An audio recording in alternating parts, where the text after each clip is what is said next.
ড্রাইভাররা খারাপ, 5 দিন বলে দেন ড্রাইভার গাড়ি চালানো লাগবে না, 5 দিন বন্ধ করে দেন গাড়ি, তারপরে বোঝা যাবে ড্রাইভার খারাপ না ভালো, ড্রাইভারকে কাজে লাগে কি লাগে না। আপনি পারলে বিদেশ থেকে হোক, আপনার ভালো ভালো সরকারি চাকরিজীবী যারা আছে গাড়ি চালাক। কিন্তু 2 মাস না 3 মাস প্রশাসন ছিল না, দেশ চলে নাই। শেখ হাসিনা ছিল না, দেশ চলে নাই। স্কুল কলেজ বন্ধ থাকে, দেশ চলে না। চলবে না কেন? ড্রাইভাররা 10 দিন বন্ধ রাখুক গাড়ি, দেশ এমনিতে চলেই যাবে, কোনো ক্ষতি হবে না। খালি কি প্রতিটা দিন 12,000 কোটি টাকা লস হবে, অথবা 1200 কোটি টাকা লস হবে, তার বেশি তো কিছু হবে না। ড্রাইভার ওভারলোড নেই, ড্রাইভারে মানুষ মারে। ভাই সিন্ডিকেট বাদ দেন, সিন্ডিকেট বাদ দেন। রাত 2টো 2:30-এর সময় 3টের সময় আপনি গাড়ি সিগন্যাল দিয়ে গাড়ি কাগজপত্র দেখবেন, আমরা কিন্তু এগুলো মানবো না। আপনার কাগজপত্র দেখতে আপনি যে কোনো একটা নির্দিষ্ট স্থানের জায়গা নেন, যেখানে পার্কিংয়ের জায়গা থাকবে, আমরা গাড়ি ভাবে সাইড করবো, আপনি কাগজপত্র দেখেন, আমরা না বলবো না। আপনি সারা রাত ধরে গাড়ি চালাবো, চোখ লাল, আপনি গাড়ি দেখেই আশা করে বলছেন তুমি গাঁজা খাও, নেশা করো। আরে ভাই রাত্রিবেলা গাড়ি চালাইছি, চোখ লাল থাকতে পারে? হ্যাঁ, আপনি গাড়িতে উঠে গাঁজা খুঁজ দিচ্ছেন, আপনার গাঁজা খুঁজ দিলে আপনি ডোপ টেস্টের মেশিন নিয়ে আসেন, ডোপ টেস্ট করেন। ভাই আমাদের অপমান করছেন আপনারা, আপনারা আমাদের অপমান করছেন। আমরা যেখানে গাড়িতে কোম্পানিতে লোড করতে যাই, 5 ঘন্টা 7 ঘন্টা থাকা লাগে একটা কোম্পানিতে। গাড়ি লোড করতে গেলে তাদেরকে একটা ভালো খাওয়ার জায়গা নেই, ওখানে একটা গোসলের জায়গা নেই, রেস্টের জায়গা নেই। কয়জন খবর নেন আপনারা?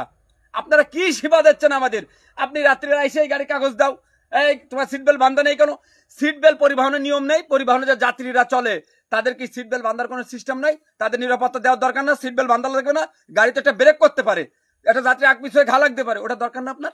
প্রত্যেক গাড়িতে অক্সিজেনের কথা বলা আছে, অক্সিজেনের ড্রাম থাকবে ছোট, গাড়ি আগুন লিভানোর জন্য, যে কোনো সময় গাড়িতে আগুন লাগতে পারে, এগুলো আছে। ব্যাটটি কি করে আপনার? আপনি দুর্নীতি শুধু আমাদের সাথে করেন কেন আপনারা? আপনারা কি বলছেন যে আজকে গাড়িতে অবালমাল লোড নেই, আপনি চালান দেখেন না? চালান যদি গেট পাস না হয়, কোনো চালান কি দেবে নেবে কেউ? আপনি সেখানে কথা বলতে পারেন না? আপনার তো মার্ডার কেস হলি, কোথায় আসামি কিভাবে মারিলো, কোর অস্ত্রে মারিলো, কোথায় কিভাবে মারিলো, সব তদন্ত করেন। এগুলো তদন্ত করেন না কেন আপনারা? এগুলো করেন না কেন? সড়কে হ্যাঁ বলেছে, উপদেষ্টা বলেছে রাস্তায় সড়কে কোনো অবৈধ গাড়ি, ফিটনেসবিহীন গাড়ি চলবে না। তারপরে ওকে বলেছে বাস ট্রাক শুধু গড়ান বলেন আপনারা।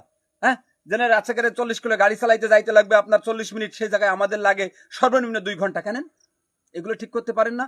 ভাই ড্রাইভারদের সাথে নাটক কম করেন, ড্রাইভারের মাথা গরম হয়ে গেলে কিন্তু ড্রাইভার কর্মবিরতিতে যাবে। ভাই আমি বাংলাদেশের ড্রাইভারে বলবো, ভাই এখন আমাদের কথা বলতে হবে। এই 24 সালের ওই নিয়ম আইন আর চলবে না আমাদের সাথে।